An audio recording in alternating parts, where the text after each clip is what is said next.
Welcome everybody to the Joint podcast. My name is Martin Sakon, and welcome to the Joint. We have a lot to cover today. A lot of great topics, a lot of crazy things going on. Um, I think we should get down to it. So this podcast is going to generally be where I will have guests. This is the first podcast, so welcome if you are listening, watching, wherever that you are on whatever platform, because it will be on multiple different platforms. And we're going to be talking about different topics that are going on in the world, a little bit of sports, um, and anything that I really feel like doing. Some movie reviews too. I will watch the movies so that you don't have to.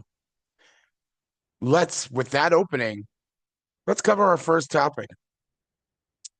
I came across this story and it kind of tickled me a little bit. Mr. Beast, the famous Mr. Beast, I have only watched one of his videos, I believe. I've never watched all of his videos, but Mr. Beast has said that he is going broke or essentially is spending more money than he's making on his career videos of basically shaming people. Let me just say this. Let me say this.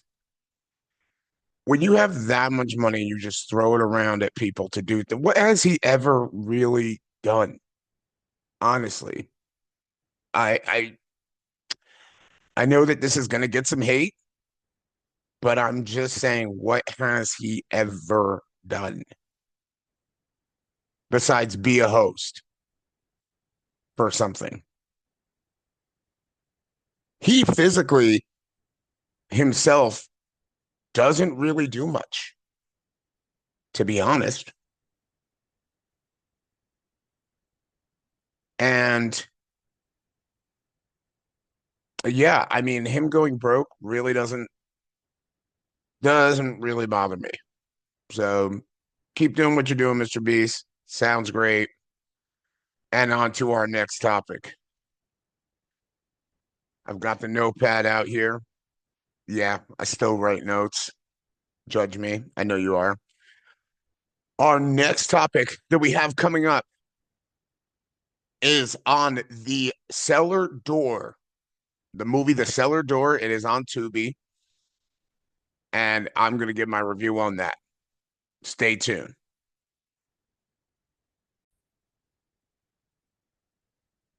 And we are back. Let's talk a little bit about a movie that I watched. I said that I watch the movies so that you don't have to watch them. And I watched a movie called The Cellar Door. I'm going to talk about some key points. Excuse me. I'm going to talk about some key points to all the different movies. I have three key points for this movie. The three key points in this movie are lazy music, um, big house. Why did they do it? And don't sleep with coworkers. My first point right here is this movie starts out with a couple that originally lived in the city, and I'm not going to say actors' names. I'm just going to, go over the reviews. I will not give any spoiler alerts at all for the movie. But this movie starts off with a younger couple that um is looking to get out of the city, aren't we all? And wants to move into the suburbs, and they've been looking after house after house after house, and it just hasn't felt like they have any kind of potential to be getting a house. And so they meet a gentleman. I'm going to refer to him as Morpheus because that is one of his iconic roles that he plays. He is in this movie, just spot cameo appearance. And he wines and dines them, even has them stay over. The subplot to this basically is the only thing they can have this mansion of a house, massive house, for free. The only thing they're not allowed to do, though, is open up the cellar door. Sounds juicy, right? Sounds like it's a juicy, little juicy take. So um that's kind of what intrigued me on this. This movie runs for an hour and 37 minutes total. And so the first thing that we start finding out is that the husband in this movie is under investigation because he's sleeping with a coworker. You know, it never goes. I don't understand couples that work together or sleeping with a couple. Look, I just want to go and get my job done. So I'm like, okay, well, we're not all perfect, but at the same time, that shouldn't be something that should be happening, right? That sounds a little crazy. Now, it's right in front of the wife's face. Have you ever had that friend and you're like, he's definitely or she's definitely cheating on you, and it's right in their face. They know it. They don't want to see what's going down, but it seems like she is very clueless to the fact that this is all going down. The one thing I have to say about this movie, and like I said, I don't give any spoilers, is that yes, curiosity kills the cat. And that's not a spoiler. That's not a spoiler. But curiosity starts to get in about exactly why we're not allowed to go in the cellar. Both of them. Like, why are we not allowed to go into the cellar? Um, I will say, as I look at my notes here, um, we're about 55 minutes into this movie, and we haven't learned anything at all. A lot of drama about this scandal that was going on between the husband of the one lady and the coworker that he proverbially, did it with. Um, I will say this. It's interesting, it's intriguing. The music is very lazy. Music is a key component into making a solid movie. I think we all know that. I think we all can agree with that. Music is just lazy. It doesn't get me intrigued. And like I said, if you're looking for, a how do I put it? Gory, blah, blah, blah. Don't, don't watch. If you're looking for uh a twist, there is a very interesting twist. In fact, there's two interesting twists in it. So overall, 55 minutes into this movie, I didn't give a damn. I was 55 minutes into this movie, but like I said, the running time is 137, and I figured, well, this is what I do. I watch the ones that are not well. Occasionally, I watch movies so that you don't have to sit there late at night streaming or trying to figure out what you want to watch or what kind of movie is going to be good for your date night, for yourself, for whatever. Highlight of this movie, the two actors in it, while the writing is absolute dog crap. I'm sorry. The script writing, can we say, can we put some real words in here? Like both of these characters have prominent jobs. So they're not dumb.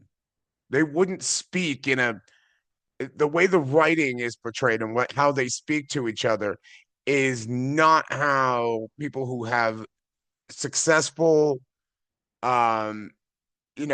jobs would speak to each other. They would have better vocabulary than is written for them in this movie, in my mind. So that kind of throws you off a little bit. And it's once again, I listen to the writing, I look at the writing, you know, I'm not going to throw a certain movie where there's blue people and half the script is, "Hey, bro, what's up? Hey, bro." I think you guys know what movie I'm talking about. Shout out to you, James Cameron. Um, but it's bad writing. It's bad writing for the characters.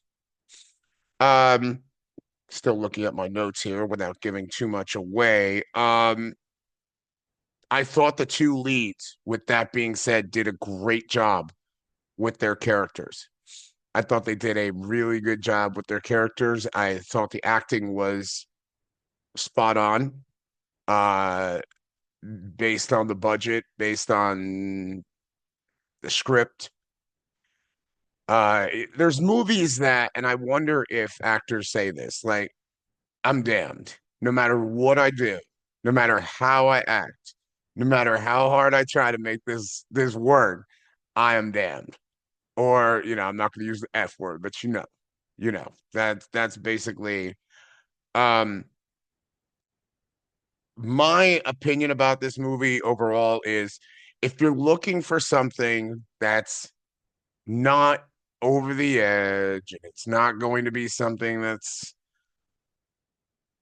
uh, I'm telling you, you're not going to get scared. That's all I'm going to say. It says it's a thriller. I would question who or what the person who categorized it as a thriller, if they know what a thriller is. I'm going to give it out of 10. Uh, I'm going to give it a 2.5. And I had it higher on the scale because of the acting, but by the time I was done with it, and because of the plot twist, but when you're 55 minutes into this movie and we have not learned anything besides this scandal, um, yeah, it's a problem. Not a spoiler alert, just letting you know. If you're looking for something in the background to just kind of turn on, okay.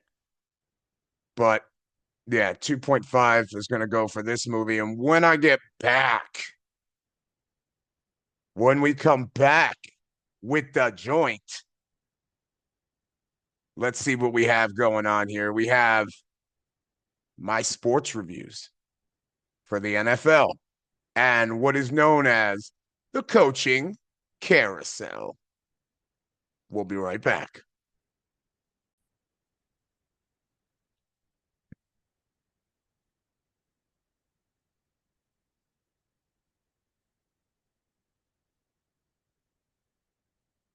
No. Well, it stopped the recording there. Hold on. All right. So we have the coaching carousel. And if you don't like my singing, you can all go to hell. Sorry. Welcome back to the joint. We have the coaching carousel. It is that time in the National Football League.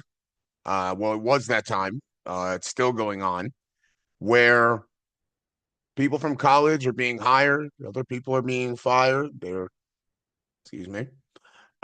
People are being hired, people are being fired. I was wiping the tears away because we just lose so many great coaches like Kevin Patullo.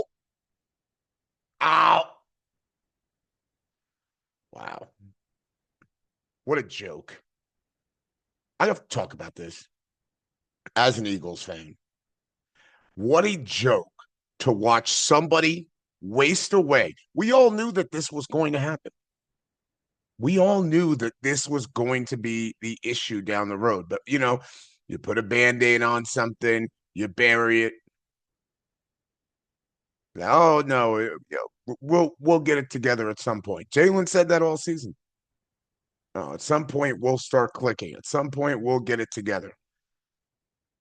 But as somebody who is a former coordinator, quarterback coach, where there's smoke, there's fire. And I could use a lot of analogies about this season. However, there was a lot of smoke and there was a massive fire that we haven't even seen. I don't even know if we've seen the tip of it yet. I still think I'll get into that a little bit in a minute, but I still think the building is still burning at the NovaCare Complex Center in Lincoln Financial Field. I still think that there's some serious issues that need to be addressed that were covered up. But let me say this. As soon as the Dolphins fired Mike McDaniels, I said, that's our guy. Sure, you have to interview a bunch of people and you have to linger around and act like, and of course, satisfy the Rooney rule. Hey, we're not racist. We're just bringing you in to just interview you, but you're not our guy. You just happen to be Hispanic or black. So let's just um this sit I was waiting for the Dolphins to get rid of Mike Daniels. I said as soon as Mike McDaniels is gone, because that's what's going to end up happening once they fired the GM. I said what's going to end up happening is, Mike McDaniels is going to be gone too. And let me make an adjustment here because the lighting is being a problem here.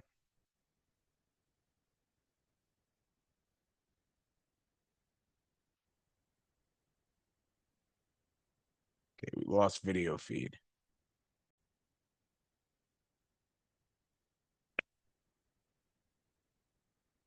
I knew that we all knew we saw the writing on the we all knew that Mike McDaniel's day was going to come, especially after they fired the GM. Most of the time, you're not going to still keep the head coach. And so here we are. Eagles are, in the playoffs, reluctantly. And it's a one and done. It's an out. They go out. And now you're looking at Kevin Patullo, whose house was egged. And honestly, I'm sorry, rightfully so. That offense looked like garbage. I mean, I why are we not taking the shots that we need to? And there's just a lot of things going on with that offense that just doesn't say Kevin Patullo, if he does coach in the NFL again, I mean, if the Eagles kept him or he stay, I look, there's a reason that and this guy's a passing coordinator. That was his previous job under the organization. Passing coordinator. And I don't think that the passing game or the running game or anything could have looked more disjointed this season. Now, whether it was player disconnect with the coach, that's something that is going to have to be remained. It's going to have to be remain to be seen. Which brings me, when we talk about disconnect, that brings me to the other part of this. AJ Brown. Everybody's always talking about AJ Brown. Everyone's always saying he's not happy in Philadelphia. He's a pain in the ass, basically. It's always a thing. It's always been a thing. Probably will always be a thing. Anytime you have somebody who says something, Schmitty doesn't say anything really. He's a star-studded receiver, but he kind of goes under the radar because he doesn't say anything. But anytime you have somebody leaving cryptic messages, and see, that's how old are we? How old are we? We're playing a video game, and it says, "If you have me on your fantasy, trade me." And you're using, whether it is his X/Twitter account or not, He left messages that basically said, I don't want to be here. And now we're learning that throughout the season, AJ Brown said, I want to be traded. He had multiple times that he said, please trade me. Please trade me. And I'm not surprised by that. I'm not surprised by that at all. Um, when he made the comment, thank you for the Super Bowl, but basically shut the front door, uh, I was like, okay, we got a problem. We have a massive problem. And that problem, remember, I said where there's smoke, there's fire. That problem came out, I believe, in the playoff game. I believe it was 4 drops, especially that final drop. I'm gonna tell you this right now. I'm gonna tell you this right now. That final drop, that's a very easy slant drag route across the middle. I think it was on purpose. I'm just gonna say it. I'm just gonna come out and say it. I think it was on purpose. It was very much on purpose. He uh After the game, I don't know if you guys saw the footage. Nick Sirianni was livid. He was in one of those like I'm hot modes where he's like, "Wow, yeah, that's what we're doing here." Okay, like right in AJ's face, right in his ear, and AJ's like, and I'm like, "Yeah." I don't know where Big Dom was. Big Dom should have been there because Nick could have got a punch to the face, but AJ's been. But all season, this is what happens. I remember when this happened when we went to the Super Bowl with Donovan McNabb and Terrell Owens. I can tell a diva wide receiver when it's coming up. Now, I also have to give some I have to give some credit to the loss to Saquon Barkley. Just didn't get it going all season. Didn't get it going all season long. Now, is this back to Kevin Patullo and the offense, or is this something that can be fixed with one coordinator, Mike McDaniels? The creativity or lack thereof in the offense was astounding, absolutely astounding this season from a former passing coordinator. Now, Nick has got it wrong several times. Well, 2 times. He's now gotten it wrong. And everybody always wants to be promoted from within, but you know that person that gets the job at your job, and you're like, that's who they're gonna go with.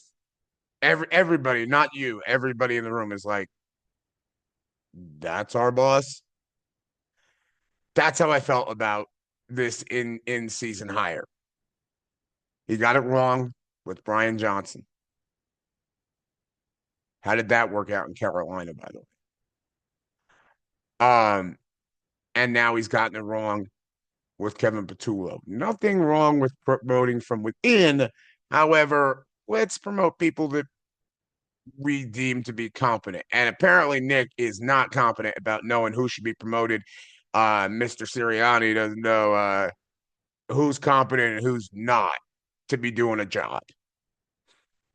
So Howie Roseman and Jeffrey Lurie have been interviewing several different candidates, a lot of them being former college coaches currently, and offensive coordinators from other teams. Because let's not lie to ourselves.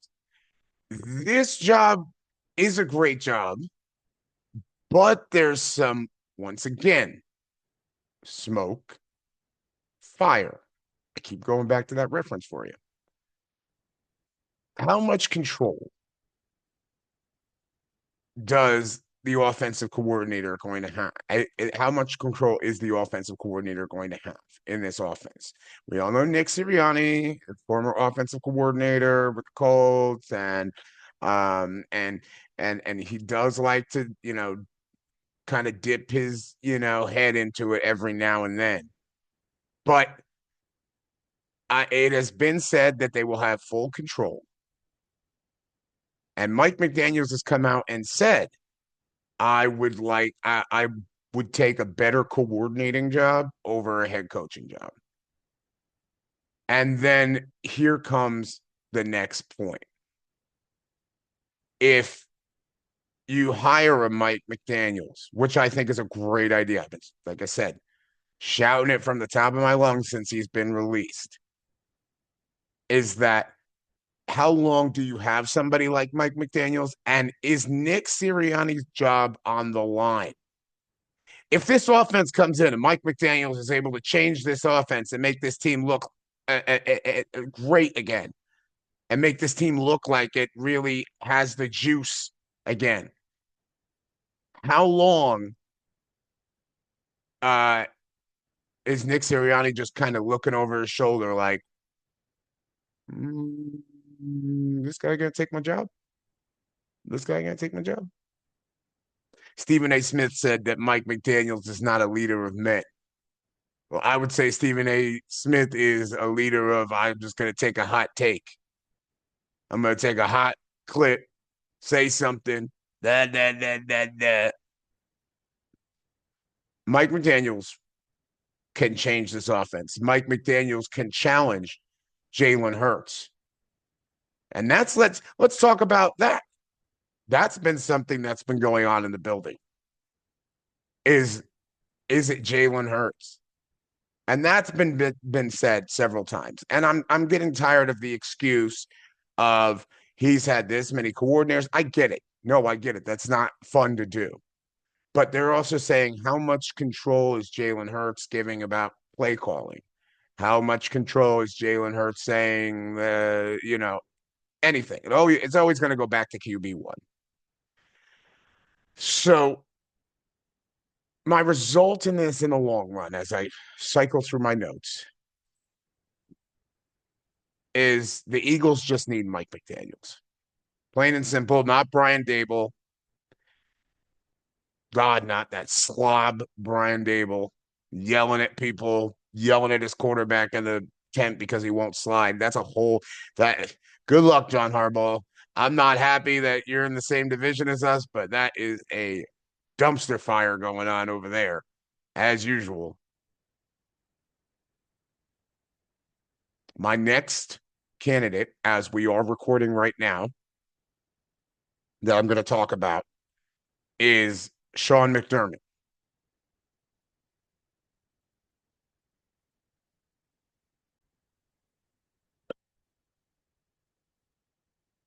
And the carousel talk continues. Welcome back to the joint. As of this recording, we have learned, and I did call this ahead of time too, Sean McDermott has been relieved of his duties as the head coach of the Buffalo Bills. Sean McDermott, once Philadelphia Eagles linebacker coach, defensive, he left for a defensive job or a head coaching job, I believe, at that time. Just like John Harbaugh, former Eagles special teams coordinator. Um, Let me just say this. When Josh Allen was drafted, I said this guy's going to be something special. Now they had that swear word mark or the racist mark or something, and potentially dropped his status a little bit. Or, but Josh Allen is a outstanding person, and to watch 9 seasons of Sean McDermott, and I'm not saying he's had Josh Allen all 9 seasons because he hasn't, but to watch him waste this solid QB and not be able to get over the hump, it's one of those things that's just inexcusable. At some point, you just have to say to yourself, look, it's not me, it's you. And that's basically what had to happen here is that they had to say, it's not me, it's not us. We've given you ample amount of time. Josh Allen's about to be, I think he's 30 or about to be 30. We have to make a move because, and you don't have, by the way, you don't have to run into Patrick Mahomes in the playoffs this year. And that's a key factor right there. And so Sean McDermott shouldn't have a problem getting a job. Does he reunite with uh, John Harbaugh and the Giants? Because that would be a disaster. Speaking from an Eagles perspective, Eagles fan perspective, that would be scary. Does he become the new coach of the Cleveland Browns? I've been hearing. Um, it's very intriguing to me that Sean McDermott couldn't get this done. But once again, fair firing. And let's talk about somebody who you want to talk about people who are shysters, people who are there to collect the check. As Vince McMahon would say, and he's not popular, it's all about the money. The money. The money. Cliff Kingsbury, Washington Commanders' former offensive coordinator now, decides I'm going to walk away. Mind you, this guy is still being paid by the Arizona Cardinals. Says a lot about the Arizona Cardinals and their front office management. He says, I'm going to walk away from a quarterback in Daniels that had a down year. So Cliff was like, I'm out. Uh, who's talking to Cliff? This guy's agent is the same agent as has the same agent, or at least he did, as Kyler Murray, who looks like he is just as bad as Cliff. And it looks like his time is going to be done in Arizona. But Cliff is now walking away so that he can get a better situation. Somebody must be talking to him. I haven't heard any rumors, but somebody must be talking to this guy because I don't know why you would leave that offense. Um, he's one of those guys that, I learned in Arizona when the ship's on fire, there's smoke, there's fire, get out now.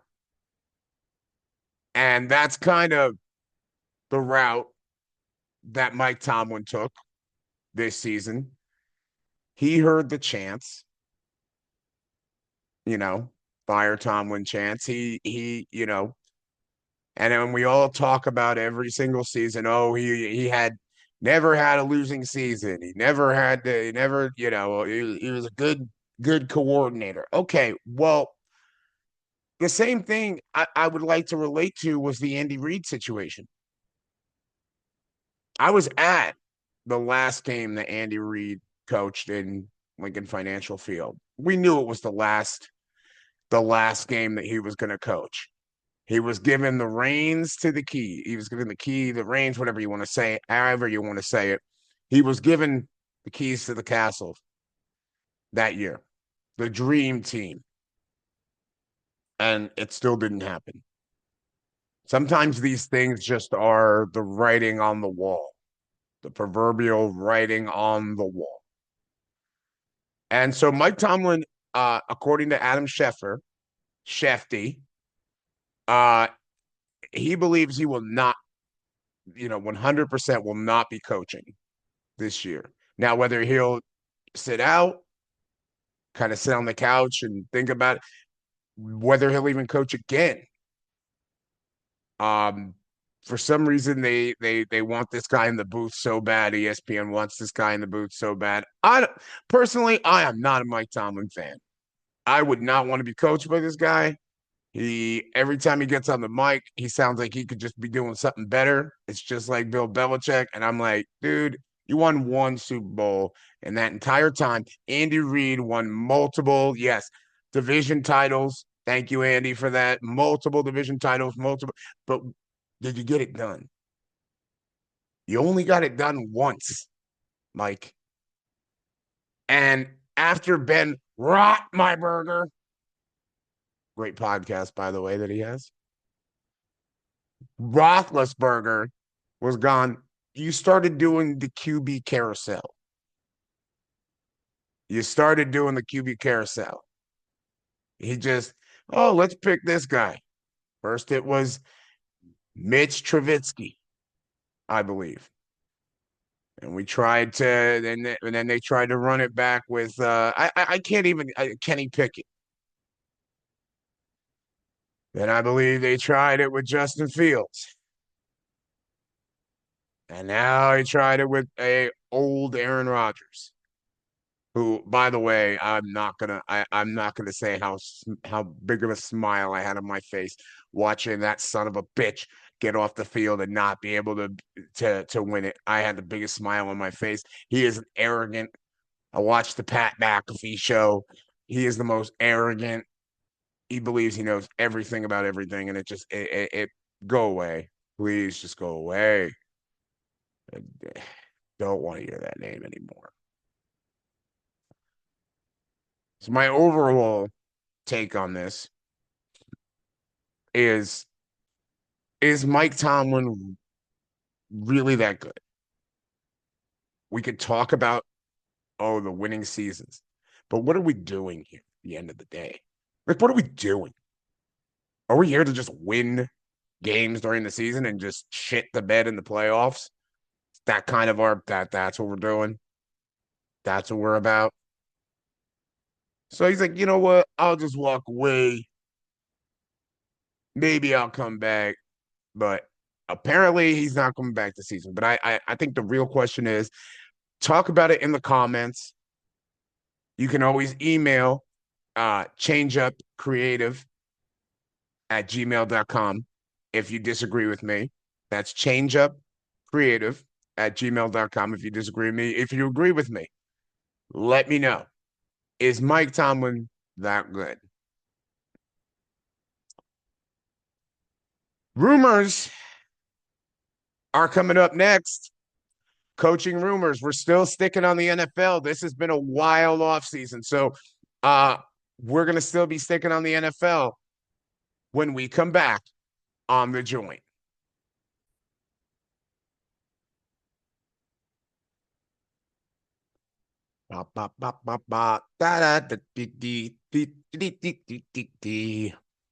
That's great music. Great music as we have returned here. Welcome to the joint. Once again, I am Martin Sakon, your host, and we have some rumors going around. As I look at my notepad here, we have some rumors going around the NFL. One of those rumors are Robert Saleh. And there's a lot of teams. I'll make this quick. There's a lot of teams that have been waiting for the playoffs to end because you are not supposed to be interviewing coaches while they're still in the playoffs. Yeah, I'm looking at you, Jonathan Gannon.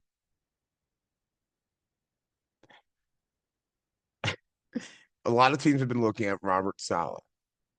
Well, would those teams be looking at Robert Saleh anymore now? Because the 49ers are up. Thank God. I could go on a whole rant about that and how Kyle Shanahan isn't this genius offensive coordinator or offensive mind that everybody thinks that he is. Maybe he is, but he certainly isn't the head coach that everybody is thinking. But I digress. And we move on to another movie review. This movie review is The Freeway Killer. When we get right back.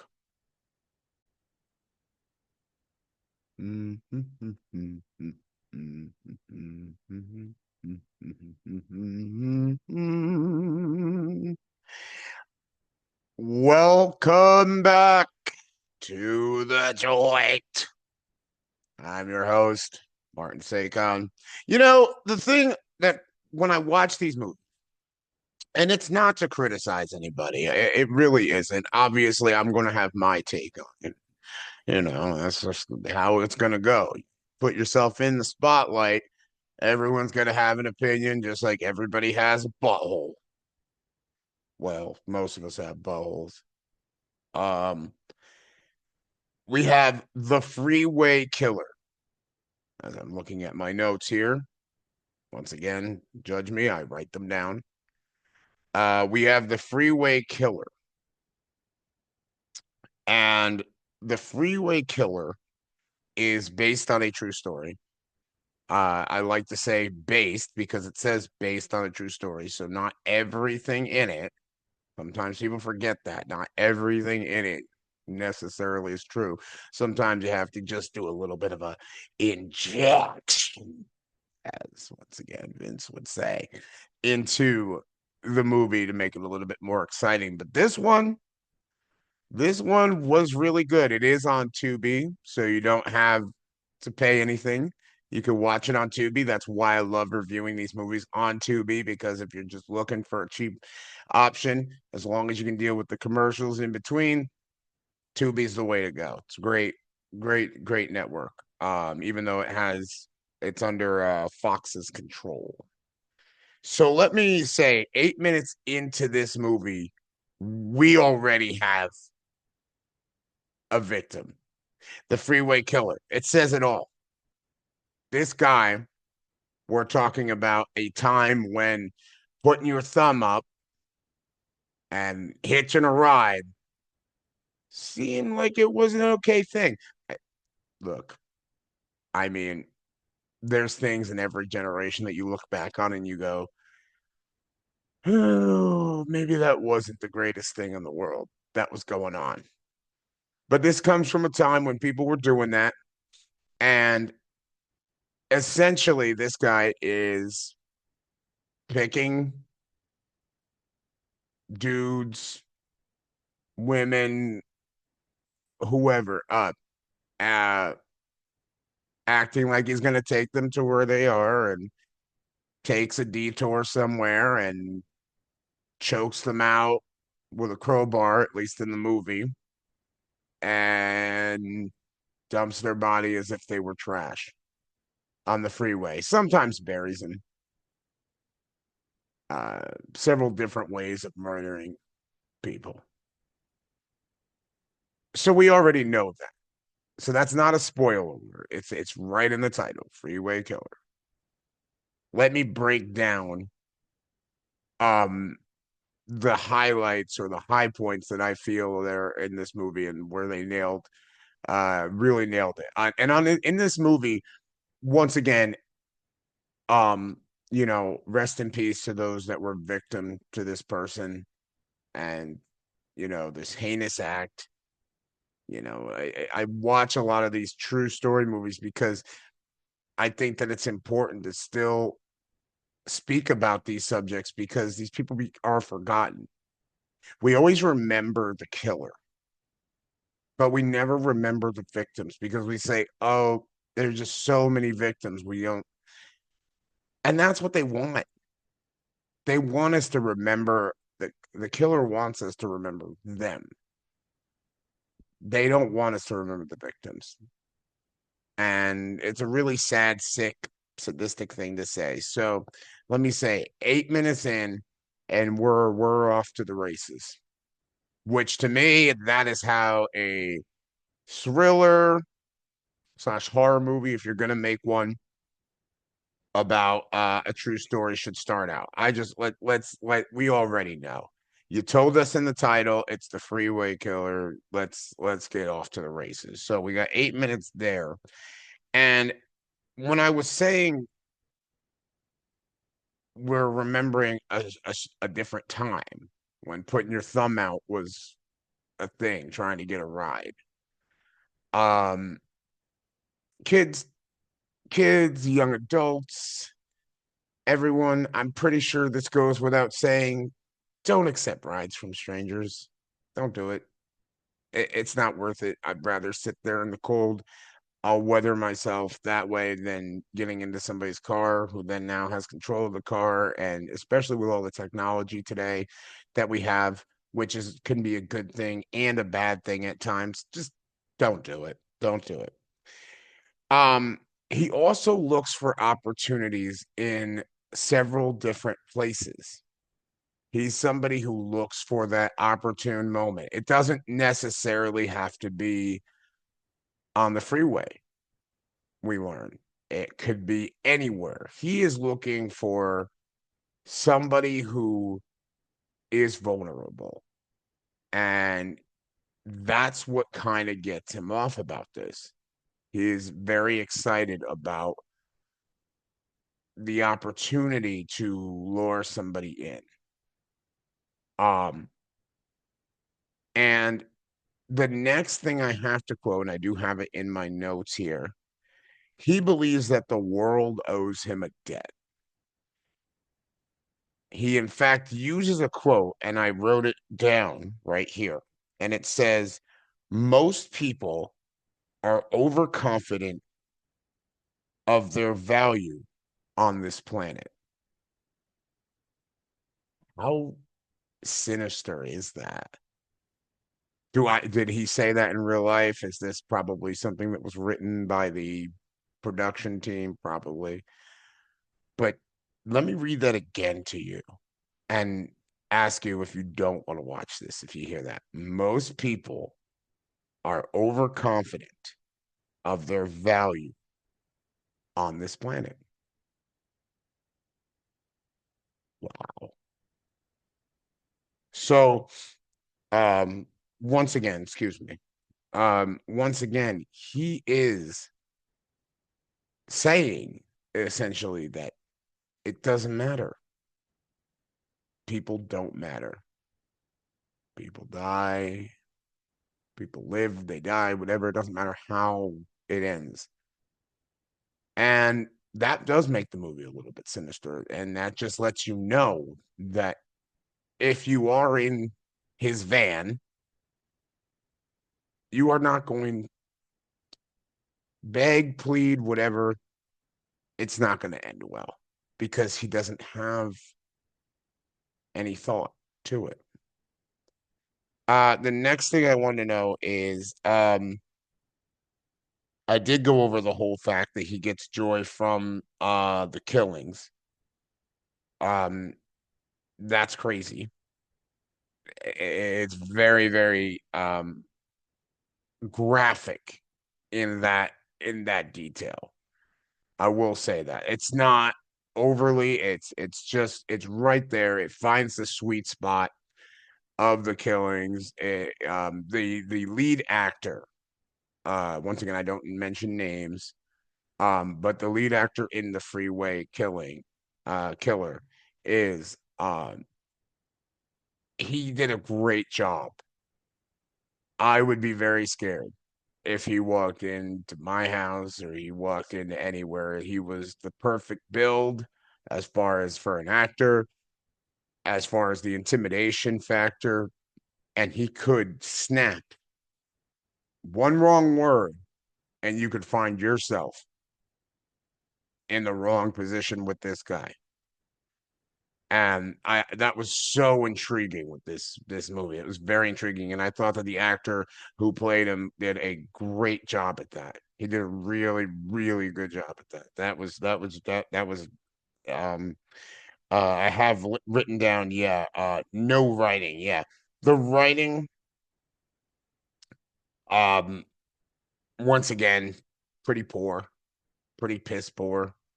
I thought that the actor did a lot with what was little that was offered from this role. I felt like he pushed it a lot and really tried to put it in there a lot. His own little spin on it. Um, let's see what else we have here. Well, we learned that one of the reasons that he is, and I feel like this is used a lot, and I really don't know how I feel about this, either one way or the other. We learned that he was a former military member. And he tells a lot of stories in the movie about his time in the military, how he did this and did that. He has definitely some sort of PTSD. And down the road we learn a lot about it based on that. I did say this. When people have killers in general, killers or sick people, anybody that does that, when people do this, we never get a real backstory, or we get a backstory that honestly it's BS. We don't get much of a backstory here from him. So I would definitely might do a follow-up on looking up his background and exactly why, because I think that sometimes you can learn from somebody's background about how it's just easy to have a quote that says most people are overconfident about their value on this planet. That's just a crazy quote. And then I have a last quote here about this movie, and then I will get on to my rating. I'll have two more. One of that is, first thing you need to say to yourself is, who's the wolf and who's the sheep? We're the wolves and they are the sheep. So when he's going to take somebody, he's talking about how he develops it. So he sees people as sheep. He does not, and he says, he then goes on to say that there's another quote that says, there is a world that most people live in. Fuck or be fucked. So this is not for the faint of heart. I'll tell you that right now. This is not for the faint of heart. This movie, I thought it was very good. I enjoyed it very much. I am going to give this movie a rating of a 6.5 out of a 10. I like I said, I mean, it takes a lot for me to boost it up there, but this is definitely one that, if you're looking for that thriller, if you're looking for something that has action, you're looking for something that has, a dynamic to it, it's definitely something that date night, you're just intrigued by, you know, the writing wasn't that bad. Um, this is this is definitely a watch. So Freeway Killer, 6.5 out of 10. I still think I'm rating it pretty high. Um, but I'm rating it high because it is for free. It's on Tubi. You can watch it. When we get back, on the docket is a controversial topic. When we get back.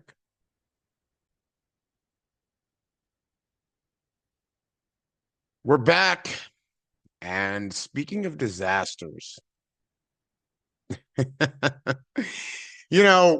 back with the coaching carousel, and I got to talk to you when you can't help but look when you're on the freeway. Talk about Freeway Killer a minute ago, but when you're on the freeway, you can't help but look, and that's honestly what causes a lot of the slowdown. Everyone goes, I gotta get somewhere. Everyone's slowing down because they just are intrigued. They want to look. And this is a disaster that, as I looked into it more and more, um, this could have been avoided. This could have been something that could have been avoided. And I'm talking about North Carolina and the Bill Belichick saga that is the saga. Now, I'm not going to get into his. Hopefully, she turned 25 now, because everybody says 24 all the time. This woman, I'm not going to do it because it's just not worth it. Which I wish Bill would realize. But he has not. So, um, Bill Belichick, everyone says greatest coach of all time. Don't know if that's really true now that we're starting to see some developments here at the college level. Um, Bill Belichick assembled a team that of coaching, and I just noticed this, and I said, "Dear God, who thought that this was a good idea? Who thought that this was a good idea?" Bill Belichick at the helm, Bobby Petrino. I, those of you who know sports, that name, it says a lot.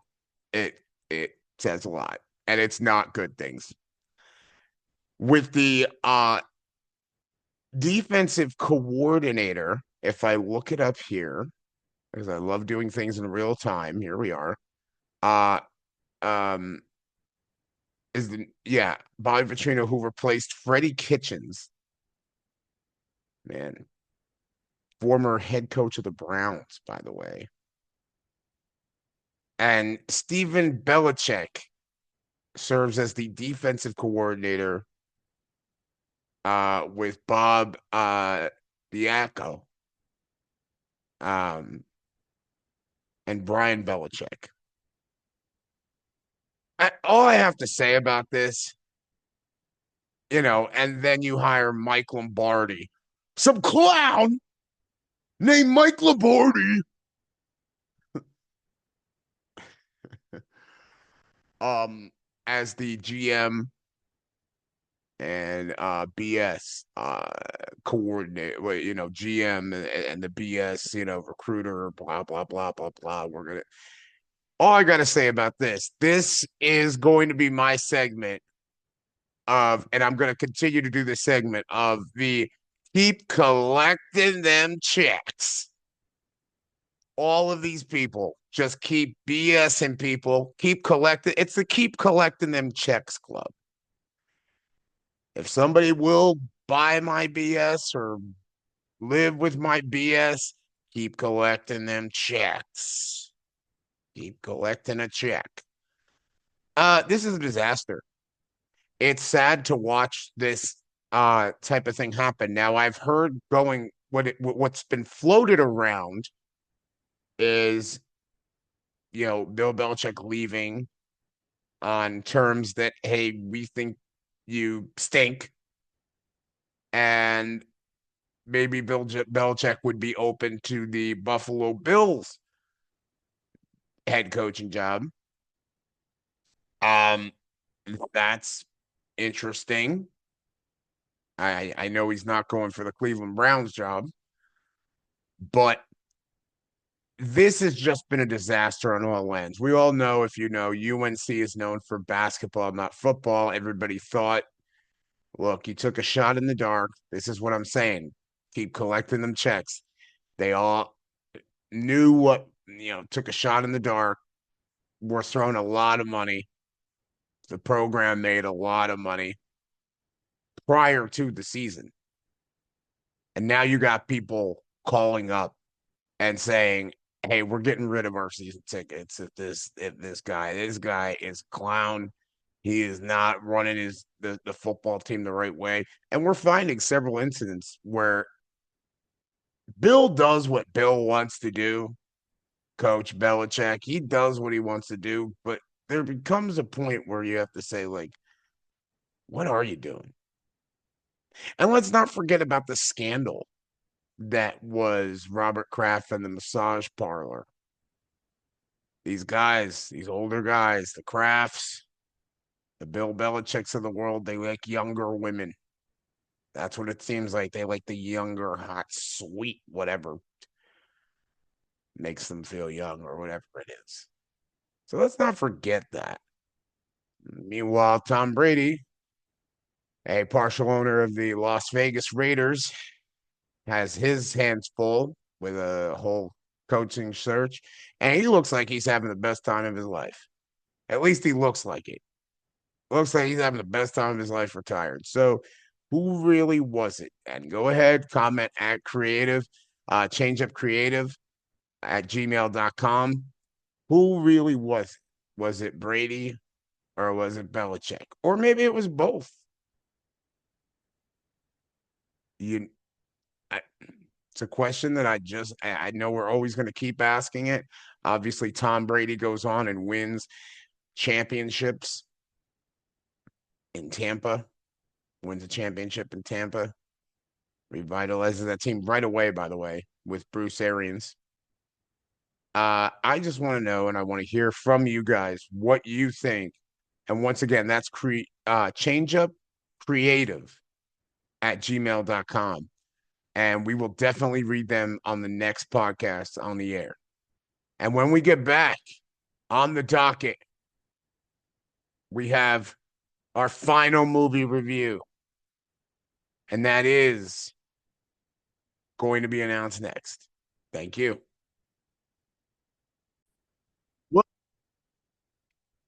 you know when you got that creepy ass neighbor, right? Creepy ass person you don't feel right about. You don't feel like something is like you don't feel good about. That's what we're talking about with this movie review, which is called Dream House Nightmare. A woman who is driven to have this house. Um, she looks it over, open house showing, typical, and she says, "I love it." Her daughter has special needs, disability, very autistic. And the husband apparently fell off a ladder at his job, suing his job, typical, and ended up getting a massive um settlement. This is a very beautiful house. This is a very big house. This is a house that she um genuinely likes. So, um, she even tells the couple that ends up winning the bid, "Oh, it's my house already. I bought it." And she's crazy about this house. They're like, "Okay, whatever." She gets a call, and that call leads to, "Hey, your bid didn't go through. The other bid went through." At this point through the movie, we are going to be in for a ride because she wanted this house. And so she concocts a plan to try to get them out because she wants this house back up for sale. That's essentially what this is about. I have some notes. Um, there is a very good twist.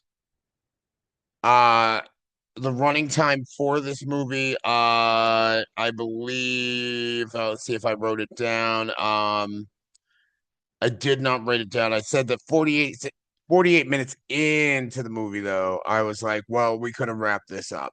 This felt very much like a Lifetime movie, like the channel Lifetime, the Lifetime special. And did not, we could have wrapped this up a lot sooner. But I will give them credit for the twists that are going on. Um, I'm looking and just seeing the police in this movie are useless, absolutely useless in this movie. If you wanted to stick it and say that the police are, and by the way, uh, I don't know who concocted when this does happen because she does call 911 at some point. It was the worst 911 call I've ever heard as far as a response. I've had to call 911 before, and I have never heard a 911 operator act the way that they act in this movie. But the police are completely useless in it. You won't see the twist coming. You won't see it coming, so I will give it that. However, it's boring. It drags on and on and on. Don't watch it. I'm literally giving it a 1.0. And that's just because I don't want to give it a 0 to begin with, but it's getting a 1.0. And that is Dream House Nightmare. Once again, that is on Tubi. Most of the movies that I do watch are on Tubi, just so you don't have to pay You don't have to specifically be subscribed to one. I will watch other ones for you guys as we go along throughout this journey of ours on the joint and on the podcast. But this one is a don't watch. Don't watch it. Don't watch it. Don't care. It's not worth your time.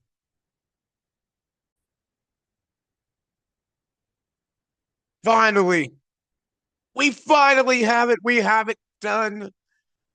J. Cole announced that on February 6th, he will be releasing his new album, which is called The Fall Off, which I'm being told has him featured at a self-service station washing his car and in a restaurant eating. I couldn't be more excited. I'm fanboying. I'm fanboying over this one. This I don't normally wait for artists to drop albums, but J. Cole's lyrical content, which by the way, the other artists can learn a few too, but a few things from J. Cole. His lyrical content is always on point. His beats are always on point. And he's kind of I don't know where he's been. So Fall Off sounds like a good title for this, but I am excited about it. I'm ready for its release. My favorite album, if I go back here as I'm looking through my is the where he's on the rooftop there. I forget what drive it was. I think it was 2014 Drive. Yeah, 2014 Forest Hills Drive. Uh, I love J. Cole. Think J. Cole's a great artist. Uh, very underrated. Sometimes it takes a while to release things, but I'm excited about this album. February 6th, this album drops. I'm definitely going to be doing a review on it. I'm definitely going to be going to get it. I think you should do it too.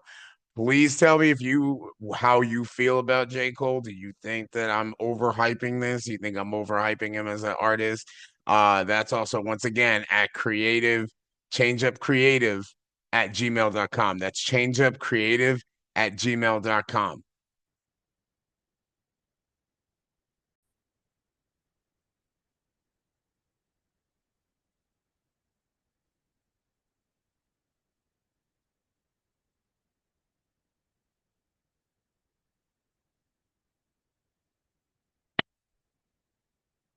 Okay, folks. Well, that's it. That's all we have right now on the joint for today.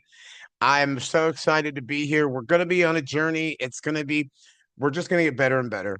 And I say we because I have my executive vice president of operations, Campton, who does all the editing for this and tries to get me to get all this technology together and realize it. But I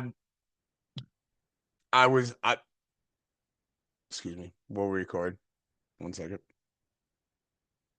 Well, that's it. That's it for us, folks. Thank you for watching. Thank you for tuning in. This is the first video of many videos that we will be doing. I have Campton, who is the executive vice president of my company, Change Up Entertainment, working on several different things for me. I'm trying to get to know this technology. I'm trying to get to know everything. Guys, please stay safe out there in the trying times that we are. Remember to breathe and please live life, love yourself, and stay true. Bye bye.